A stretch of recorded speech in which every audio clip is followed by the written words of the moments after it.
SER Podcast. Hola, soy Bruno Alemán y esto es Play Fútbol, el podcast de fútbol internacional en el que te hablamos del juego. Arteta y Luis Enrique hacen historia. Por primera vez en la historia de la Copa de Europa vamos a tener una final entre entrenadores españoles. Es verdad que no tenemos al Atlético, al Madrid, al Barça, no han llegado Villarreal ni Athletic Club, pero nos podemos contentar con que seguramente tenemos los mejores entrenadores de Europa. No había pasado nunca que una final la disputaran dos entrenadores españoles. Nunca había ocurrido, ni siquiera en los Madrid Atlético, en los que eran técnicos extranjeros, Ancelotti y Simeone, Zidane y Simeone en la segunda ocasión, ni tampoco en el enfrentamiento entre Valencia y Real Madrid a inicios del siglo XXI. Es algo tremendo que señala el momento de salud que viven los entrenadores en España. Y además, España va a igualar en número de veces que sus entrenadores han ganado la Copa de Europa con el que hasta ahora era líder, Italia. La gane Luis Enrique o la gane Arteta, España va a sumar 13, que son las mismas que ha sumado Italia. Vamos a desgranar algunas de las claves de las victorias, o el pase mejor dicho, de Paris Saint-Germain y Arsenal de cara a la final, y evidentemente estaremos con las previas de la UEFA Europa League, de la Conference League, y bonus track tenemos el 11 ideal sub-21 del mes de abril con Miguel Ruiz.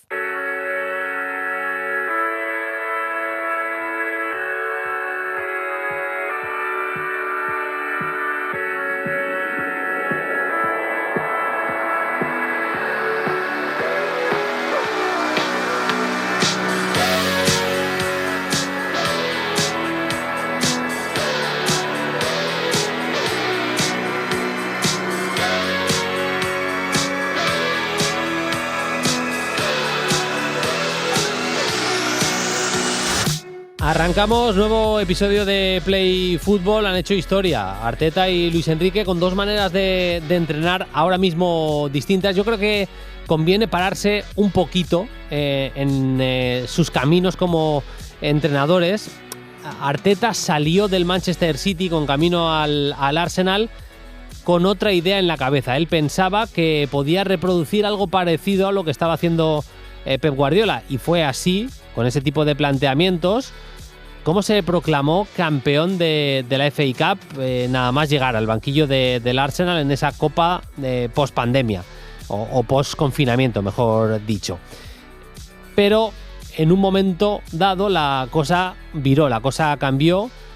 Se dio cuenta Arteta que para pelear por los mejores títulos, es decir, la Premier y la Champions, generalmente no le valía.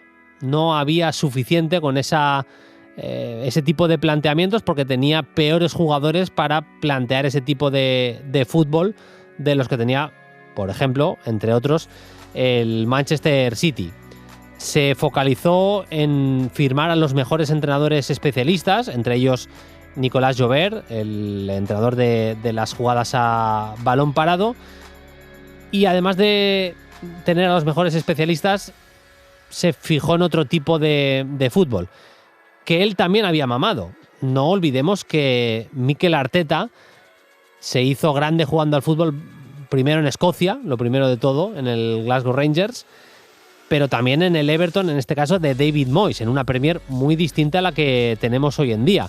El Everton de David Moyes, no sé si os acordáis de un tal Fellaini, básicamente era kick and rush, era juego muy directo, juego muy físico, le gustaba ese tipo de fútbol en aquel momento a Moyes, y Arteta bebió claramente de ese tipo de estrategias.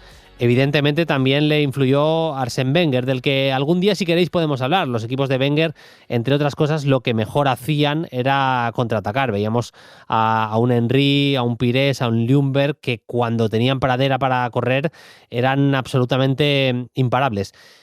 Y nos cuentan que el Arteta, que es ayudante de Pep Guardiola en sus inicios en los banquillos, tenía muchas charlas individuales con jugadores en las que lo que hacía básicamente era explicarles a los futbolistas del City conceptos defensivos.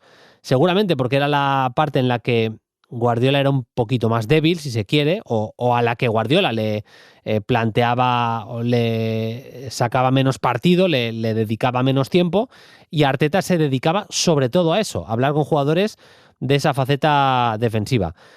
Pues bien, Arteta, con su manera de entender el fútbol, su nueva manera de entender el juego y cómo plantear los partidos, ha hecho historia llevando al Arsenal a la final de la Champions. Va a ser la segunda en su historia, en una temporada en la que además está peleando por ganar la Premier League. En cambio, Luis Enrique siempre ha tenido claro su camino y no se ha separado de él. Ha ido aportando matices, le ha ido dando mucha importancia a algunos de sus colaboradores. Rafa Pol, le puedes preguntar a Luis Enrique, es absolutamente clave en la preparación de los partidos, en la estrategia global también. Es fundamental el técnico mallorquín en la vida, en el día a día de Luis Enrique en el banquillo del Paris Saint-Germain, pero siempre ha tenido claro que él quería un fútbol ofensivo, un fútbol de presionar en campo rival, robar y a partir de ahí elegir si ser verticales o tener más la pelota, pero un fútbol siempre propositivo. Pero en estas dos maneras de entender el juego, de entender el fútbol, siempre va a ser muy importante también el aspecto defensivo. Cómo defiendes en campo rival y cómo defiendes cuando te toca sufrir. Y eso muchas veces es lo que marca diferencias en la Champions. Y en esta edición de la Copa de Europa, en las semifinales han marcado diferencias todavía más que los porteros, que fue el caso del año pasado. Para mí, las parejas de centrales. Saliba, Gabriel Magalhães. Qué manera de competir, de ganar duelos, de cuerpear. Qué brutalidad la del francés y el brasileño. ¿Y qué podemos decir del partido de vuelta de Marquinhos y William Pacho? Sudamérica al poder. Qué manera de saber sufrir, de competir, de ganarle duelos a un tal Harry Kane, hasta que ya no pudieron más y Kane tuvo que marcar. Ha sido impresionante. También la eliminatoria de gente que es buenísima con balón, pero muy sacrificada, como es el caso de Rice y de João Neves. Para mí son emocionantes los partidos que firman los centrocampistas del PSG y también de Declan Rice. Declan Rice haciendo absolutamente de todo en ese Arsenal 1, Atlético de Madrid 0. Desde la generación hasta tirar desmarques en ataque, conducciones, encargado del balón parado, líder absoluto de este equipo, por encima incluso de la pareja de centrales, y con una personalidad impresionante. Y lo de João Neves y Fabián, y también Vitinha, pero Vitinha está a un modo más terrenal que el año pasado. João Neves y Fabián hicieron un curro impresionante. Así también se ganan Champions. La cantidad de acciones de área, defendiendo en el área de Fabián y especialmente de João Neves, fue impresionante. Y así, obviamente, ayudas mucho a tus centrales a firmar el partido que firmaron Marquinhos y Pacho. Final PSG-Arsenal, la vamos a disfrutar el próximo 30 de mayo en Budapest. Semana decisiva en la UEFA Europa League. Vamos a tener el partido de vuelta entre Aston Villa y Forest. Fue relativa sorpresa la victoria del Forest por 1-0 en el partido de ida, aunque evidentemente Villa Park es Villa Park y queda mucho por remar. Y sorprendente victoria del Braga contra el Friburgo, victoria de los de Carlos Vicens por 2-1 en esta primera ronda, en este caso de las semifinales de la UEFA Europa League. Fernando Rodríguez, ¿qué tal? Muy buenas. Hola Bruno, ¿qué tal? Muy buenas. Bueno, empezamos, si te parece, con ese Aston Villa Nottingham Forest. Ya veníamos diciendo que el Villa estaba compitiendo mejor de lo que estaba jugando, por decirlo finamente, y bueno, se vio en el último partido esa capacidad del Forest en este tramo de la temporada para que aparecieran sus estrellas, para competir además bien, un equipo que que no ha dejado de competir en ningún momento de la temporada, que no se ha saltado las posibilidades de ganar la UEFA Europa League a pesar de estar sufriendo en el campeonato local por no descender, y eso al final de temporada yo creo que se ve, ¿no? En ningún momento los jugadores se han desconectado y creo que eso es importante, y por eso le están peleando la eliminatoria a todo un Aston Villa ahora mismo. Tal cual, Bruno. Es que mirando un poco los datos, a mí ya es cierto que hemos comentado aquí que desde que llegó Vítor Pereira al banquillo me pareció que el equipo incluso dio un saltito más en esa competitividad de la que hablabas tú ahora, de que ellos es cierto que pese a estar mal en Premier nunca han dejado de competir en Europa, pero mirando un poco datos es que suma de los últimos 10 partidos sin perder. El último partido que perdió fue precisamente de Europa League ante el Midtjylland, luego le dio la vuelta a la eliminatoria en la vuelta, digamos, la vuelta y la vuelta, o sea, remontó en la vuelta, pero el último partido que ha perdido el Forest de los últimos 10 fue contra el Midtjylland, y creo que eso le ha permitido, entre otras cosas, dar un salto en la Premier brutal. Es un equipo que tenía unas sensaciones muy complicadas al estar jugándosela ahí con Tottenham y West Ham, y yo creo que ya tiene prácticamente asegurada su permanencia en la Premier, y le ha permitido estar a las puertas de una final europea muchísimos años después, y estar también a las puertas de poder competir por una plaza de Champions, que no es poco. Lo que pasa, Bruno, y lo hablábamos tú y yo fuera de micro, digamos, me parece muy difícil hablar o pronosticar un poco qué va a pasar en el partido de vuelta sin hablar muy bien de la situación de Morgan Gibbs-White. Es que creo que lo que pase con el inglés, que bueno, para quien no sepa, sufrió un choque en el partido de Premier este lunes contra el Chelsea, un choque fortísimo con Robert Sánchez. Y iba a decir lo de que si alguien no haya visto las imágenes, que son muy espectaculares, yo estoy en un punto en que yo no recomiendo verlas, porque si la gente es aprensiva como yo, la imagen es durísima, y es cierto que tiene una cicatriz enorme en la cara de puntos, pero su entrenador, Vítor Pereira, no lo ha descartado para el partido, cosa que a mí me parece rarísima, pero ha dicho que es cierto que hoy no ha entrenado, pero que no se descarta que pueda jugar el partido este jueves con una máscara, y creo que del estado de Gibbs-White va a depender en gran parte las opciones que tenga el Forest. Es que lo hablábamos la semana pasada, es por momento actual, creo que es el mejor jugador de la eliminatoria. Sé que suena un poco duro estando enfrente de Aston Villa, pero creo que por el momento, de forma actual, es el mejor jugador de la eliminatoria, y creo que si está o no está, el rendimiento del Forest puede subir o bajar mucho. Creo que es una de las bajas que puede decantar un poco la balanza en un lado a otro. Además, es muy mala suerte porque la realidad es que Pereira, ya lo has comentado tú, jamás le ha perdido la cara a esta Europa League, y pese a jugar en Stamford Bridge con el Chelsea, ganó 1-3, pero es que se dejó en el banquillo al propio Gibbs-White, a Anderson, a Hutchinson, a Chris Booth, a Nico Williams, Milenkovic. O sea, dejó un montón de jugadores, digamos, en el banquillo pensando en este partido de vuelta en Villa Park, y tuvo la mala suerte de que en ese ratito en el que entra Gibbs-White, pues al final pierde a uno de los pilares fundamentales. En el otro lado, tú lo decías, Bruno, la localía en Villa Park, un Aston Villa que también, teniéndolo muy hecho en la Premier, también se guardó Emery muchísimos titulares. Quiero decir, la pareja de centrales habitual, Konsa y Pau Torres no jugaron, Lucas Digne tampoco, Buendía descansó, Oli Watkins también. Quiero decir, lo veo todo muy igualado, y por eso te digo lo de Gibbs-White, porque mirando un poco los datos del partido de ida, un poco, porque a mí en el directo me dio la sensación de que fue un partido muy igualado, y que si no llega a ser por ese penalti tonto que hace Lucas Digne, es cierto que los porteros estuvieron bien, pero a mí me pareció un partido de empate. Y mira, por ejemplo, miraba disparos totales: Nottingham Forest 11, Aston Villa 10. Paradas, 4 Aston Villa, que son las 4 que hace el Dibu, otras 4 para el Nottingham Forest, que estuvo bien Ortega también, como hemos dicho. La posesión estaba 49 acaba 49 para el Forest, 51 para el Villa. Muy empatado, muy igualados, no, iguales en precisión en el pase, muy cerca en número de pases completados, incluso muy cerca en distancias recorridas. O sea, me pareció un partido muy igualado, muy cerrado, muy de detalles, y que creo que precisamente fue una mala acción defensiva de Lucas Digne la que acaba decantando la balanza. Entonces, en ese contexto de igualdad, con Gibbs-White, vamos a decir, tocado, me parece un poco extraño que juegue, insisto, pero sí. Cosas peores hemos visto. Y encima, siendo local el Villa, con Emery en el banquillo, creo que es favorito. Además, en esta Europa League el Aston Villa solo ha ganado en casa, entonces, pese a que viene en desventaja, creo que el equipo de Emery es un pelín favorito, sobre todo por cómo llega el Villa, pero por cómo llega el Forest, pero ya lo estamos diciendo, es un equipo que viene en muy buena dinámica y que si puede contar con todos sus jugadores puede dar una sorpresa. Aún así, a mí creo que le veo.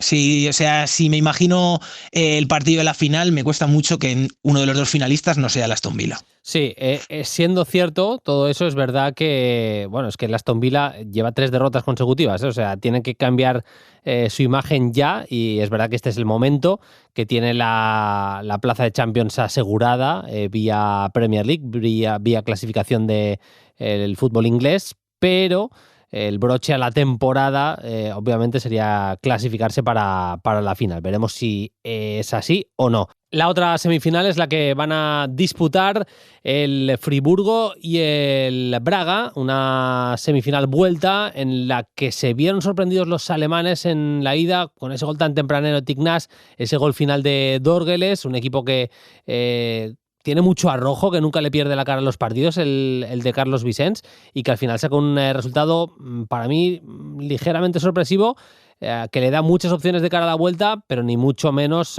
lo tiene cerrado. De hecho, el Friburgo jugando en casa, ambiente alemán, con grandes jugadores como Atubolu, Manzambi, con alguna baja también importante, pues a priori a mí me parece ligero favorito a llevarse la eliminatoria. Estoy totalmente de acuerdo contigo, Bruno. A mí me parece favorito el Friburgo, pero es que lo decías tú, es una eliminatoria. Me parece un partido de vuelta muy bonito para el aficionado, porque es que es un duelo de estilos precioso, porque también, o sea, no me gusta siempre decir, lo dijimos la semana pasada, pero es cierto que pusimos un poco el acento en cómo iban a chocar la idea del Braga, esta salida con pelota, sobre todo cómo juega el equipo de Vicens, ese sello de guardiolista, podemos decir, que tiene el equipo de Vicens, con una presión al hombre tan fuerte como la del Friburgo, y a mí me sorprendió muchísimo que en la ida se jugó durante mucho tiempo a lo que quiere jugar el Braga de Vicens. Le doy mucho equipo al equipo portugués, porque yo pensaba que viendo el tipo de presión que le planteó el Friburgo al Celta, el Braga iba a reducir un poco o intentar minimizar el riesgo, pero es que fue todo lo contrario. Me pareció un equipo muy valiente, me pareció un equipo que tuvo mucha sangre fría, y creo que incluso me dio la sensación de que llegó incluso a sorprender un poco a Schuster. Los 2 goles del Braga me parecen un ejemplo muy bueno de esto, de cómo en espacios reducidos el Braga fue capaz de combinar mucho, de atraer a muchos defensores del Friburgo en ese tipo de defensa que hace, y luego ser capaz de rápidamente o cambiar de orientación o buscar el espacio a la espalda de la defensa. Creo que ahí hubo 2 jugadores que estuvieron increíbles en la ida, Bruno, y que si dan este nivel en la vuelta, me creo que al Braga, si estos 2 jugadores dan ese nivel. Uno fue Joao Moutinho, que yo ya... o sea, se me acaba un poco el calificativo, porque no me esperaba ver jugando a Joao Moutinho en 2026 al nivel que está jugando. Me parece que fue clave, por ejemplo, en el segundo gol. Después es en una jugada en la que están, si no recuerdo mal, todos los jugadores casi en banda derecha, y él se inventa una pelota al espacio increíble a Víctor Gómez, que luego pone la pelota al área. Creo que hay como 6 defensores del Friburgo en un espacio súper reducido, que es lo que comentábamos. El Braga era capaz de atraer ahí mucho y meter la pelota a la espalda, pero es que ya no solo eso, es capaz de acelerar cuando toca acelerar la jugada, de darle más pausa cuando su equipo necesita bajar las revoluciones. Y luego el segundo nombre, ya te lo he dicho, que es Víctor Gómez, es clave también en los 2 goles del Braga, atacando los espacios. Es un jugador que en el primer gol es el que llega a poner la pelota desde la banda derecha para que Tignas haga el primer gol. En el último gol es cierto que es después de un rechace de Atubolu, que no está ahí muy acertado, pero es él el que vuelve a poner la pelota para el primer disparo, que luego acaba rechazando el portero, y acaba Dorgeles haciendo el 2-1 en el ya pasado el 90. Y son capaces de encontrar esa fórmula y de repetir esa valentía, y ellos dan ese nivel.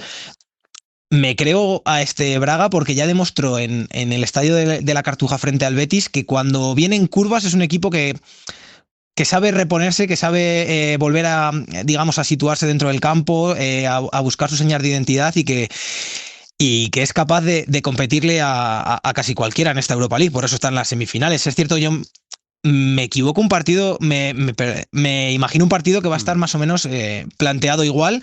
Creo que el Friburgo va a ser un pelín más valiente por lo que tú dices, porque está jugando en casa y porque tiene que remontar, es una evidencia.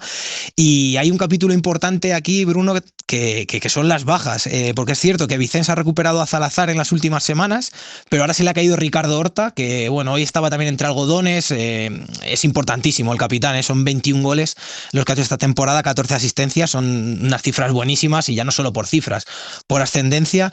Si llega, va a llegar muy justo y bueno, ya hablábamos de que no tenía ni a Kate atrás, a Diego Rodríguez que también venía jugando, Gabri Martínez llega tocado, veremos si llega Ricardo Horta, pero es que a Schuster en el Friburgo se le ha caído Yuito Suzuki, que igual se ha caído hasta para el Mundial, porque este fin de semana se fracturó la clavícula, así que tiene una mala pinta terrible para el japonés, que venía siendo uno de los mejores jugadores en ataque que tiene. Aún así, visto lo que vi, sobre todo el partido que hace el Friburgo en casa contra el Celta, en un contexto parecido, yo creo que sí que el Friburgo estará en la final, lo que es una malísima noticia para esas opciones de quinta plaza de Champions, que queremos que esté en la Liga Española, pero que es complejo porque creo que la Bundesliga tiene mucho que decir con los dos equipos que tiene, tanto de los dos equipos que ha tenido en estas semifinales. Tal cual.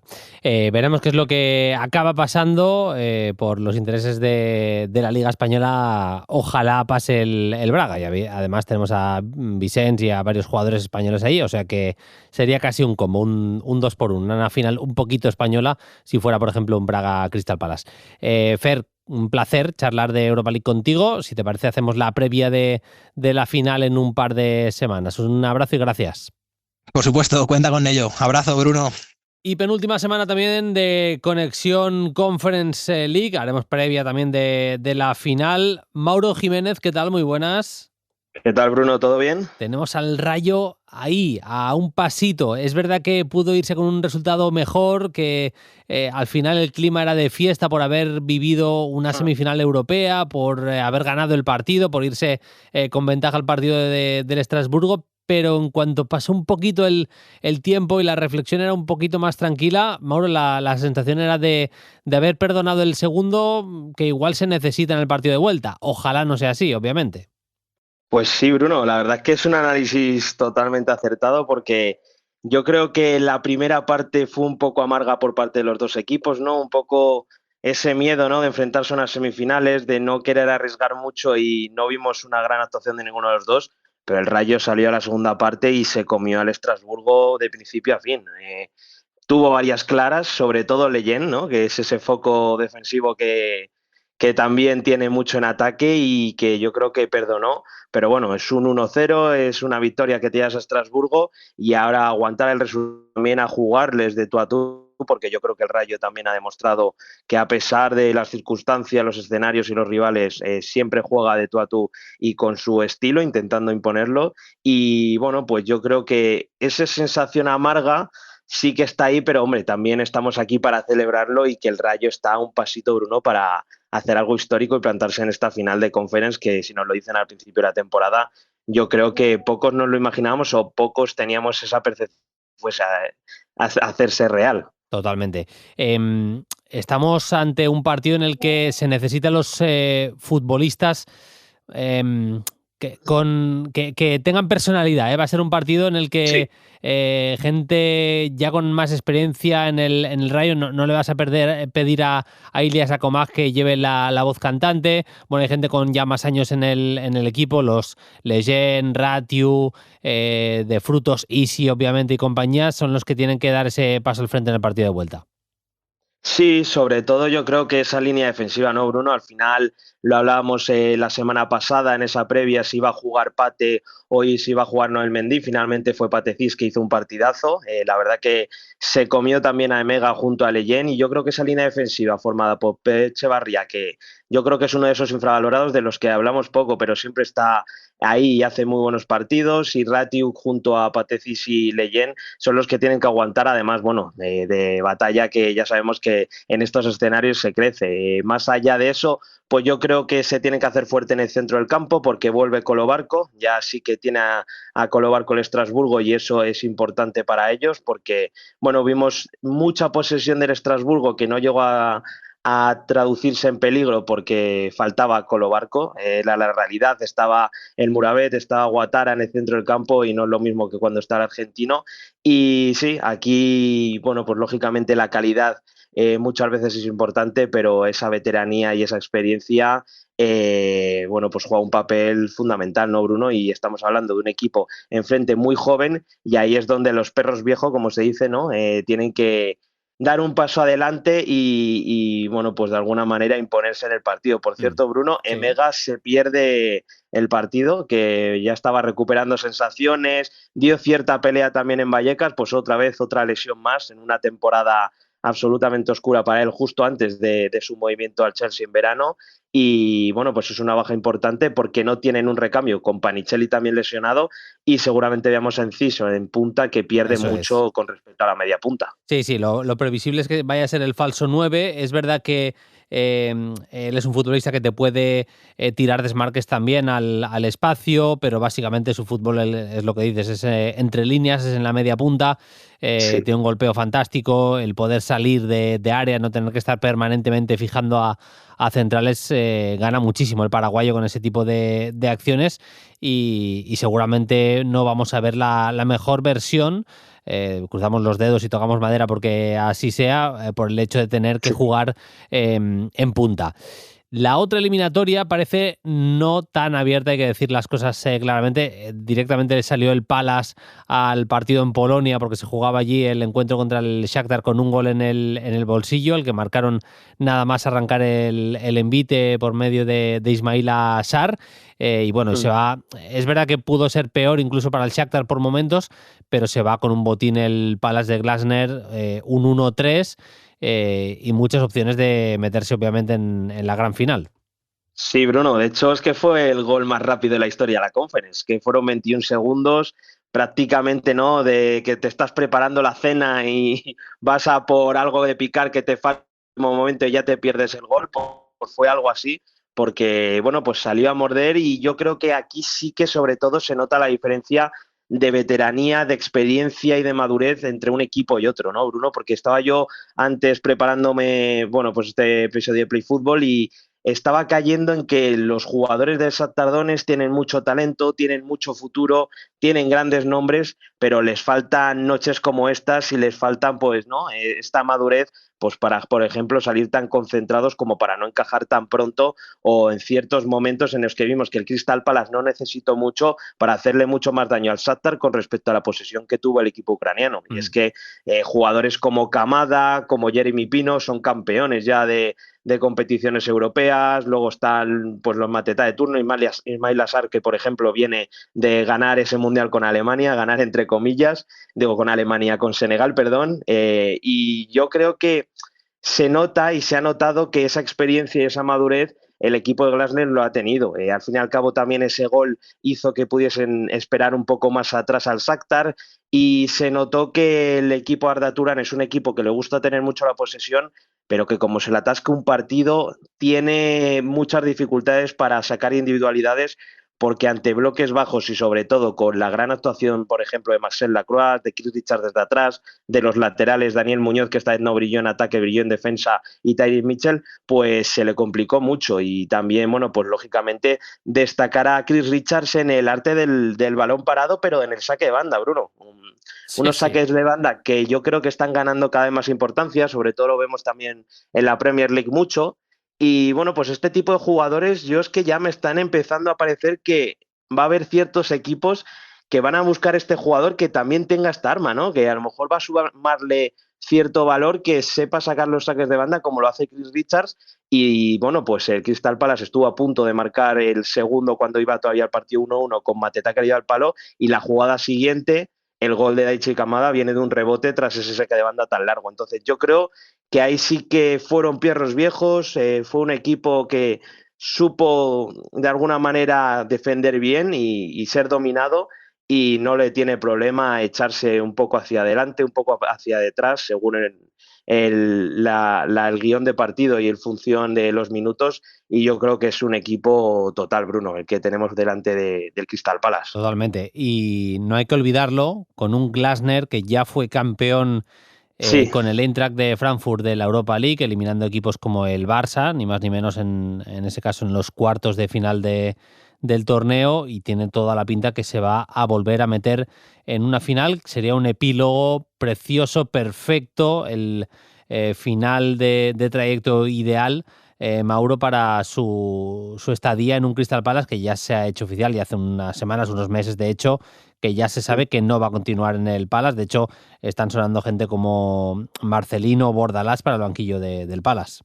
Sí, de hecho yo creo que, Bruno, sería cerrar un capítulo que era muy bonito, ¿no? Y que de alguna manera se estaba manchando en los últimos meses con ese cruce de declaraciones de Glasner un poco, bueno, pues fuera de tono, ¿no? Enfadado con la directiva, con los resultados de la Premier League que no estaban funcionando, y de alguna manera también se estaba dudando desde lo deportivo incluso, y yo creo que sería ponerle esa guinda a un pastel, bueno, pues que ya es historia para el Crystal Palace, y que, bueno, pues no se, de alguna manera, no se le tenga en cuenta a Glasner, que a lo mejor en los últimos meses sí que ha habido, bueno, pues esa cierta tensión entre directiva, afición y el banquillo. Veremos a ver quién aparece en este banquillo. Se ha llegado a escuchar hasta Andoni Iraola. Yo creo que Iraola está para otros, ¿no? Tiene que Otros líderes. aprovechar, Mauro. Si no aprovecha ahora, si no tira del hype que se ha creado, y con razón, Sí. y de manera merecida en torno a su figura, si estás sonando para banquillos como el United o el Chelsea y acabas en el Crystal Palace, con todo el cariño del mundo a los aficionados del Palace, pero me parecería un bajón, vaya. Sí, es que realmente lo es. Es que yo creo que es por eso también yo creo que el Athletic Club no se ha planteado, porque yo creo que es la gran oportunidad de hacer la carrera de Iraola, de ir a un Big Six, ¿no? Y de ya plantarte en Inglaterra. Ya lo ha hecho muy bien, pero es como el último golpe en la mesa para bueno, pues tener esta oportunidad que pocos entrenadores cuentan en su carrera y que hay que saber aprovecharla. Así que sí, yo creo que esos rumores y esa información que suena de Andoni Iraola al Crystal Palace es más una utopía, pero veremos a ver. Sobre todo el que venga va a tener un papel fundamental de ver cómo evoluciona el equipo, porque yo creo que saldrán piezas importantes, ese Wharton, ¿no?, que sigue creciendo y sigue haciendo partidos espectaculares, muy maduro para su edad, Mateta, que ya estuvo a punto de salir en invierno. Veremos a ver cómo se queda el Crystal Palace y si finalmente termina ganando la Conference o no, que eso, bueno, pues cambia bastante el panorama, pero bueno, yo ahora mismo, lógicamente a falta de la vuelta y un Shakhtar Donetsk que tiene que ir a arriesgar, para mí, pase lo que pase, también en la otra eliminatoria entre el Rayo Vallecano y Estrasburgo es el gran favorito a irse a la final, porque es un equipo también muy hecho para este tipo de escenarios, ¿no? Y para las finales, con ese 3-4-3, ese 3-5-2 de Oliver Glasner, que tan buenos resultados le ha dado al entrenador austriaco. Sí, sí. Tiene individualidades por encima del resto de equipos en la Conference, y además un sistema que los futbolistas se saben de memoria y aplican de la mejor manera. Pase lo que pase, si se clasifica el Palace, será el gran favorito de cara a la final. Favorito es Mauro Jiménez para nosotros a la hora de hablar de Conference. Si te parece, volvemos a hablar en un par de semanas, en la previa de la final. Mauro, como siempre, muchas gracias y un abrazo. Muchas gracias a ti, Bruno, y como digo siempre, esperemos que esté en esta final el Rayo Vallecano, y nada, esperemos disfrutar los partidos, que sean emocionantes, y esta Conference que siempre da que hablar. Así que nos vemos en un par de semanitas, Bruno. Ya han pasado algunos días de mayo, pero como siempre vamos a hacer nuestro 11 ideal del mes ya vencido, del mes de abril. Saludamos a Miguel Ruiz. Hola, Miguel, ¿qué tal? Muy buenas. Muy buenas, Bruno, encantadísimo como siempre de estar contigo. Igualmente, un 11 variadito el que nos traes esta semana, mucho fútbol europeo, aunque no solo futbolistas europeos, algunos ya llegados al viejo continente. Si te parece, vamos a empezar por la portería, futbolista que está brillando a nivel de competición europea, también en su liga, y yo creo que un portero que raro será que no veamos en la Premier, si no el año que viene al siguiente, Miguel. Efectivamente, ya lo habíamos comentado alguna vez, pero me ha gustado mucho lo que he visto de Mike Penders este mes. Es un guardameta con una envergadura increíble, muy muy imponente, con 2 metros de altura. Domina muy bien el área pequeña, domina bien el juego aéreo. Es un perfil de Courtois bastante interesante, que además es belga, 19 añitos, un jugador, bueno, 20, ya ha cumplido los 20, un futbolista muy a tener en cuenta y un jugador que yo creo que tiene que estar, o por lo menos debería tener peso en el Chelsea de cara al futuro. Sí, sí, parece que lo tienen apuntado en rojo, el nombre de Mike Penders. Al final un portero que ha sido víctima de la manera de jugar del Estrasburgo en algún momento esta temporada, con esa manera de salir jugando desde atrás que le obliga en muchos momentos incluso a estar fuera de la portería, fuera del área, incluso en ocasiones, y le ha costado algún error de los que son bastante vistosos, pero al mismo tiempo un portero bajo palos impresionante. Me mola que Miguel no le mete presión, y dice perfil Courtois, sí, para no quedar... sí, sí. No, pero estoy de acuerdo contigo. Además, ha salido del mismo club en Bélgica, sí. Una trayectoria en este caso bastante parecida. Nos vamos hasta Portugal, había que premiar de alguna manera y no va a ser el único, al Porto campeón, y de ahí escoges, Miguel, a tu lateral derecho. Sí, señor, Martín Fernández. A mí es un jugador que me ha gustado mucho todo lo que le he visto esta temporada. Creo que ha crecido mucho. Es un lateral muy polivalente porque ha jugado incluso como central también esta temporada. Le han afectado un poquito las lesiones para tener más continuidad, pero es un jugador muy interesante con balón, que rompe líneas de presión no solo con conducciones, sino también con esa búsqueda de la asociación, y creo que es un futbolista importante, ¿no?, para el futuro de Portugal y para el futuro del Porto, ¿no? Yo creo que a sus 20 años ya está demostrando cosas muy interesantes, y ya sabemos, ¿no?, que la producción de laterales en el fútbol portugués siempre es algo que celebrar, y ya es un jugador que ha tenido peso en esa Portugal sub-21 que siempre anticipa un poquito lo que se va a venir para la selección absoluta lusa. Sí, sí. Martín Fernández, el segundo nombre que apuntamos. Para la posición de central nos vamos hasta Francia, un futbolista que está cedido por el Manchester City. Sí, señor. Un jugador que ha tenido pasado en el Real Valladolid, que conste aquí en acta, Djouma Ba, un futbolista que es finalista de la Copa de Francia, un jugador que está, para mí, sorprendiendo un poco, ¿no? Suele jugar en línea de 3, es un futbolista muy físico, pero que tiene un buen trato de balón, que se orienta muy bien, jugador que, a pesar de su envergadura y de esa capacidad que tiene para dominar en los duelos aéreos, maneja bien el balón y se posiciona bastante bien, y aun con cosas a pulir, a sus 20 años me parece que el de Sierra Leona es un jugador a tener muy en cuenta, y que, por supuesto, ¿no?, que lo haya cazado el City de una ciudad como Valladolid, un club como el Pucela, desde luego dice mucho. Sí, cedido por el City, un auténtico bicho, 1,95 m. En situaciones de defender el área le hemos visto muy, muy cómodo durante la temporada. La verdad es que no está acompañando demasiado la temporada en general del Niza, pero le está firmando una gran campaña. Es verdad que va a tener competencia y que ya veremos si el próximo verano vuelve al Manchester City, encadena una nueva cesión. Vamos a ver qué es lo que ocurre. El otro central ya había estado, si no me equivoco, en alguna de nuestras listas de 11 ideales, pero si hay alguno que merece repetir, igual es él, ¿eh? Es que ha hecho un mes importante, ¿eh? Ya viene desde finales de marzo siendo imponente, incluso con la selección croata. Luka Vuskovic, un jugador que en el Hamburgo pues está llamando muchísimo la atención de toda Europa. Quizá es el central por debajo de los 20 años que más ha cautivado, incluso igual es el jugador por debajo de los 20 años que más ha cautivado en el mercado europeo. Es un futbolista que es propiedad del Tottenham, pero que está jugando en el Hamburgo, como todos sabéis, y es un futbolista que tiene una visión de juego y una particularidad muy interesante desde el centro de la defensa. Es verdad que tiene que pulir ciertas cositas, ¿no?, a nivel de asociación, a nivel de seguridad, sobre todo a la espalda, pero que tiene una capacidad para dominar desde el puesto de central y esa capacidad incluso, ¿no?, para gestionar la jugada desde el puesto de central, que yo creo que ha enamorado a los gigantes de Europa, y por lo menos yo creo que el Tottenham debería refrescarlo, esté donde esté la temporada que viene. Totalmente. Nos vamos hasta el lateral zurdo, en este caso ya directamente a Inglaterra. Vamos al Manchester City, la gran primavera de Nico Reilly. Sí, bueno, es un jugador increíble. A mí me gusta mucho Nico O'Reilly. Es verdad que hemos visto con el pasar de las semanas, de los meses, de hecho, yo no sé si hemos llegado a incluir a Nico O'Reilly en algún momento. Lo hemos podido incluir como mediocentro, lo hemos podido incluir como lateral.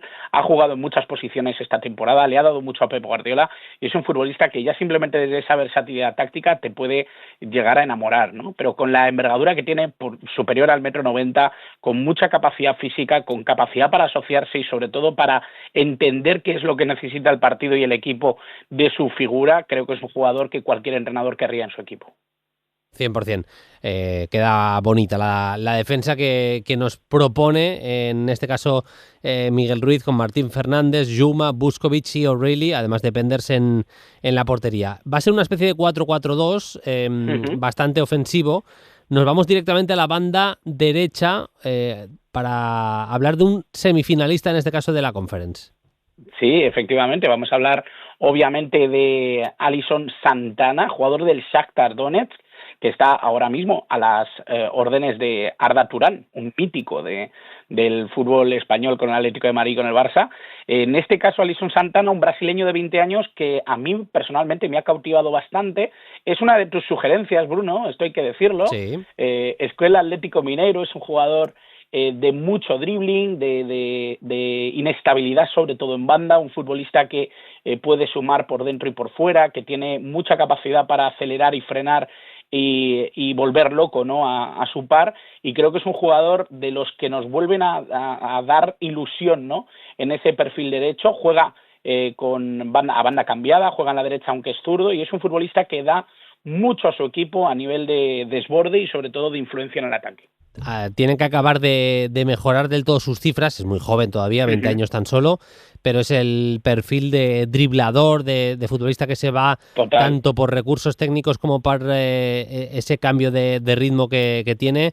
Vamos, uno de los futbolistas que más nos ha gustado en la actual edición de la Conference League. Para la primera posición del centro del campo, centrada, vamos a decir, volvemos hasta Porto. Y bien merecido, porque Víctor Froholt es otro de los que repiten estos 11, danés, 20 años, un futbolista que yo creo que a todos nos tiene ganado, sobre todo porque es un jugador que, a pesar de que juega en la base, tiene una gran verticalidad, tiene una gran capacidad para encarar y buscar sobre todo el duelo en esa zona de medio campo. Es un jugador con mucha agilidad, con buen golpeo. Creo que es un jugador que entiende muy bien el fútbol en espacios reducidos y creo que es un futbolista que ha demostrado, ¿no?, que a sus 20 años tiene una madurez impropia y que ha sido muy pero que muy útil para que Farioli tuviera un mediocentro que se ajustara a sus expectativas. Es un jugador que además ha convertido bastante, 6 goles y 6 asistencias en los 32 partidos que ha jugado en la Liga Portuguesa, que ya es del Porto, y me gustó especialmente, y tengo que decirlo, a pesar de que no marcó ni asistió en este último partido ante el Alberca, y es por lo que me ha gustado bastante que me lo sugirieras, Bruno. Sí, es que al final es un futbolista, no es exactamente un pivote, porque él se suelta y llega bastante bien al área. Más interior. Claro, sí, es más un 8. Mixto, sí, es casi un 8, yo diría más bien un 8 de acompañar defensivamente bien al mediocentro, muy capaz en los duelos, muy capaz también de aportar cuando él sube arriba a presionar y, como decimos, súper capaz de encontrar los pasillos por los que colarse a la hora de llenar el área, de cargar el área ante posibles centros, acciones de llegadas desde segunda línea, todo eso lo trabaja genial el futbolista danés. Seguimos en el centro del campo, que hemos hecho una mini trampa. El perfil siguiente es más de 10, más de media punta directamente, pero había que colarlo de alguna manera a Max Daumann. Aceptamos que la gente nos ponga en Twitter o en redes sociales que quién defiende en este equipo, porque realmente Max Daumann desde luego no va a ser.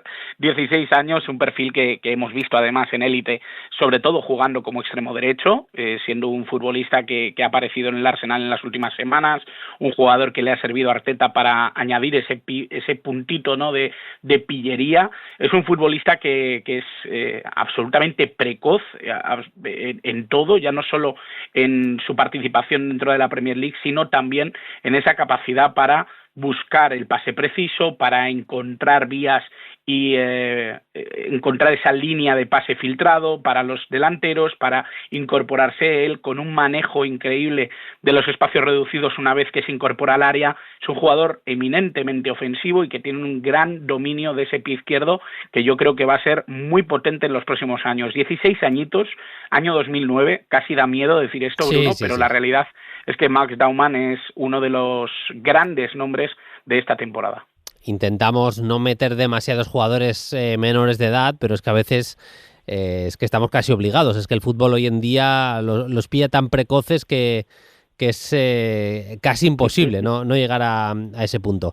Ya no es tan precoz, es más un sub-21 como Dios manda, el encargado de atacar por la izquierda, nuestro 11 ideal sub-21, Miguel. Efectivamente, Afonso Moreira, porque es Afonso Moreira, yo entiendo que esto es otro de esos fallos como lo de Casemiro, ¿no?, con el pasaporte. La realidad es que es otro de esos encargados, ¿no?, de divertirnos desde un perfil muy ofensivo. Yo le he visto jugar mucho acompañando a Endrick por detrás de un delantero en el Olympique de Lyon, eso sí, por perfil zurdo, y eso le ha permitido ser a Afonso Moreira un jugador muy interesante, muy profundo, que busca mucho línea de fondo y que tiene esa capacidad para venir mucho hacia adentro también, dominar en ese espacio entre central y lateral y ser un jugador que pica mucho y que hace mucho daño a la frontal. Es un jugador que a mí me gusta mucho cómo se asocia, cómo busca portería, ha jugado incluso en algunos momentos como delantero centro, eso sí, como una pieza muy móvil, y creo que es un jugador con una energía increíble para la repetición de esfuerzos y para acompañar precisamente esa idea, ¿no?, que ahora mismo está presente en cada vez más equipos de la presión, ¿no?, de que el delantero sea el primer defensor. En este sentido, Afonso Moreira encaja perfectamente el extremo luso. La verdad es que es increíble lo de la Academia de Olympique de Lyon, el año en el que se va Ryan Cherki, se ha lesionado incluso Malik Fofana, que en esa zona del extremo por la izquierda seguramente era el futbolista marcado en rojo, y irrumpe a Afonso Moreira jugando a un nivel tremendo en ese sector, pero otros futbolistas también, Khalis Merah, por ejemplo, jugando realmente muy bien también. Bueno, estamos viendo otra vez incluso Remy Imbert, el delantero, que le hemos visto debutar también en competición europea, tiene otra vez atacantes con realmente muy buena pinta el Olympique. Y de hecho, creo que tiene mucho mérito lo de Afonso Moreira, porque es un jugador que captan del Sporting cuando solo había jugado un puñado de partidos en primera división. Ha pasado prácticamente de eso a ser jugador de más de 30 partidos en el fútbol francés. Sí. Futbolista portugués, nacido en Portugal, pero estuvo listo el Olympique de Lyon para firmarlo. 8 goles y 11 asistencias en el global de la temporada, habiendo marcado 2 goles y 2 asistencias, habiendo repartido 2 asistencias en Europa League, en competición europea, así que está testado también ya a nivel europeo. No salimos de Francia, estará contento Andrés Onrubia para la siguiente plaza, ya la primera de las dos de la delantera. Sí, y me gusta que pongas este primero porque Matías Fernández Pardo para mí es un delantero centro. Lo que pasa es que es una pieza móvil que le permite jugar también en banda, ¿no? Lo hemos visto mucho en banda izquierda, jugador de 21 años, español, es un futbolista con una capacidad inmensa para producir en ataque, sobre todo en esa diagonal. Es un jugador que da la sensación, ¿no?, de que no ha tenido la oportunidad de medirse en selección española en categorías inferiores. Lo que sí que ha tenido es la llamada de Bélgica, que ya está en categoría sub-19, un jugador que ha producido 8 goles y 5 asistencias en la Liga Francesa de Andrés Onrubia, y un futbolista que a mí personalmente me gusta mucho por cómo llega al área, por cómo se mete dentro y cómo busca precisamente esa aportación, ¿no?, con ese envío que tiene normalmente a palo largo, y creo que es un jugador que se mete muy bien en posiciones de remate, que se comporta como un delantero cuando hace falta. Por lo tanto, un perfil mixto de los que a mí me gustan mucho. Hay que estar muy atentos también porque parece que ha escogido jugar con la selección española. Futbolista, sí, versátil. Puede hacer de extremo o de delantero centro o segundo delantero incluso.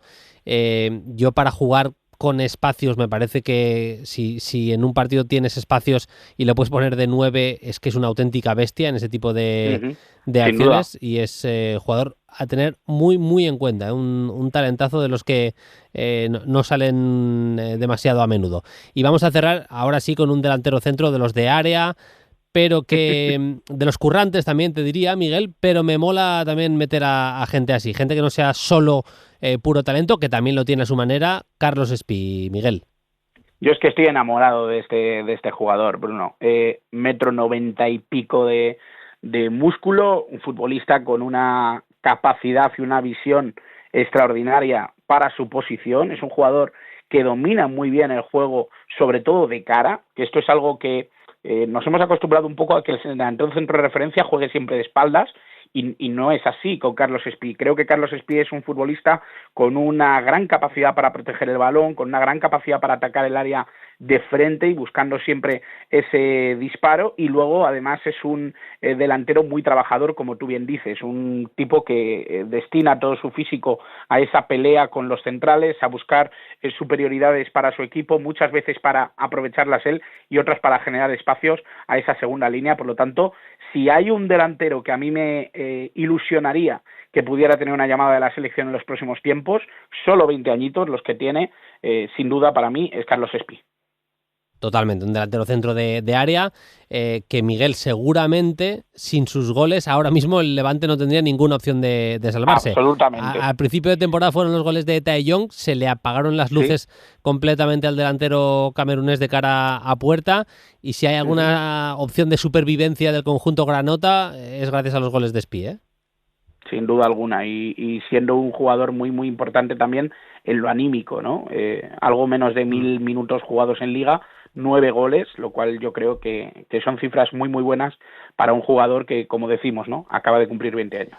Pues Penders, Martín Fernández, Jumabá, Buskovich, O'Reilly, Alison Santana, Froholt, Dauman, Afonso Moreira, Fernández Pardo y Carlos Espí, los 11 escogidos por Miguel Ruiz en el penúltimo 11 sub-21 de esta temporada. Me tengo que pensar, Miguel, si el último lo hacemos del mes de mayo, que ya se empiezan a acabar las cosas, o hacemos un global de la temporada. Pero bueno, igual hacemos quizá el global puede estar bien. Sí, puede molar. El global puede salir cositas chulas. Sí, lo merece. Ahí sí que van a repetir muchos, obviamente, porque si no estaríamos mintiéndole a la peña. Pero efectivamente. Sí, tendría que repetir alguno.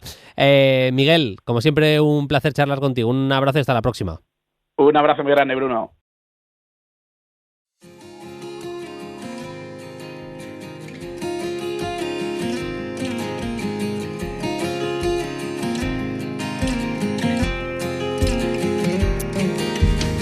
Vamos cerrando el episodio de este jueves, de esta previa de Europa y Conference League y la resaca de la Champions. Para los que me sigáis en redes, no me he ido de Twitter, es que me han hackeado la cuenta y estamos en ello, estamos intentando recuperarla. Sabéis que podéis dejar vuestras preguntas en PlayFootball, precisamente en @PlayFootball, en la red social X, o también en los comentarios de iVoox, como Miquel dice: buenas, Bruno, ¿crees que volveremos a ver algún día un fútbol sudamericano de primer nivel, que sean rivales temibles en las intercontinentales? ¿O la tendencia lógica es que el rival del ganador de la Champions acabe siendo el ganador de la Champions asiática, que será el equipo saudí de turno? Bueno, vamos a ver lo que dura la inversión en Arabia Saudí, eso para empezar. Y sí que es cierto que la dinámica que ha cogido el fútbol sudamericano no tiene demasiado buena pinta.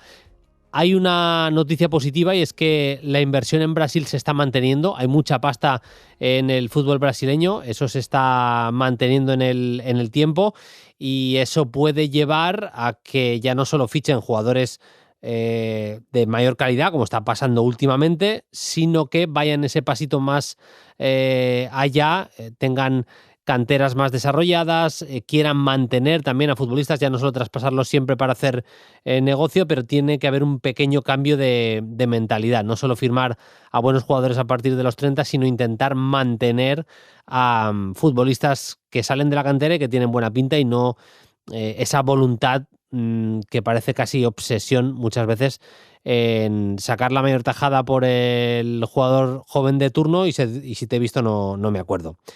Jordi Sotillo dice: hola equipazo, viendo el primer año en la élite de Carlos Cuesta entrenando al Parma, que no ha pasado especialmente apuros en Serie A, ¿qué balance hacéis de la temporada del más joven entrenador de la liga italiana? ¿Qué os parece el juego del equipo? ¿Creéis que tiene futuro en un equipo de nivel superior en el futuro? Muchas gracias. Pues hay que decir que ha firmado una gran temporada, ya ha salvado, creo que es virtual, no matemático, pero bueno, que está con 42 puntos el Parma, que ha hecho sobre todo de la seguridad defensiva su gran bastión. El Parma es el tercer equipo que menos goles ha marcado en lo que llevamos de Serie A. Solo hay 2 equipos que han marcado 24 goles y el Parma ha marcado 25, que es solo uno más. Buena temporada de Pellegrino, del delantero argentino, 8 goles en este año de debut en Serie A, año completo de debut en Serie A de Pellegrino. Buen año de Adrián Bernabé, que es un pedazo de centrocampista. Gion Suzuki, el portero, el internacional japonés, me parece que es un porterazo. Tiene algunas piezas muy interesantes. Han tenido que vender también algunos de los jugadores importantes que ya tuvieron el año pasado. Y para los miembros que ha tenido, estoy de acuerdo contigo. Gran año de Cuesta entrenando al Parma. Totalmente de acuerdo. También en iVoox, Juan Rupp dice: hola Bruno, ¿cómo explicarías el cambio que vivió el Manchester United después de la llegada de Carrick y la extraña temporada del Liverpool? ¿Cuánto crees que puede haber influido lo de Diogo Jota en los futbolistas? Saludos y buena semana.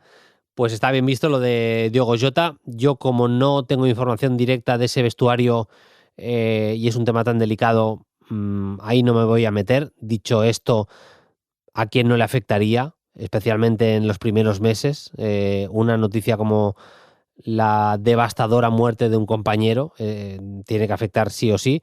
Creo que firmó realmente bien el Liverpool, que los fichajes no han salido como esperaban, y ahí están una de las claves. También las lesiones, Isak, Ekitike en momentos importantes de la temporada, y el sorprendente mal inicio de Florian Wirtz, que me parece que es una de las estrellas, si no la estrella del Liverpool, debería serlo por la inversión hecha en él, que 2 jugadores de cerca de 300 millones de euros de inversión, como son Isak y Wirtz, hayan rendido tan poquito por una cosa u por otra, sobre todo por las lesiones, pues es llamativo y ha condicionado, obviamente, una temporada en la que creo que Arne Slot además no ha dado con la tecla. Creo que en el primer año lo hizo todo bien, Slot, pero en el segundo no ha podido dar con la tecla y es uno de los grandes causantes. Y había 2 o 3 más, pero las voy a dejar para el próximo lunes, para el episodio del próximo lunes, porque se nos va el tiempo de las manos. Lo dicho, volveremos el próximo lunes con más Play Fútbol. Hasta entonces, sed felices, adiós. Para no perderte ningún episodio, síguenos en la aplicación o la web de la SER, Podium Podcast o tu plataforma de audio favorita.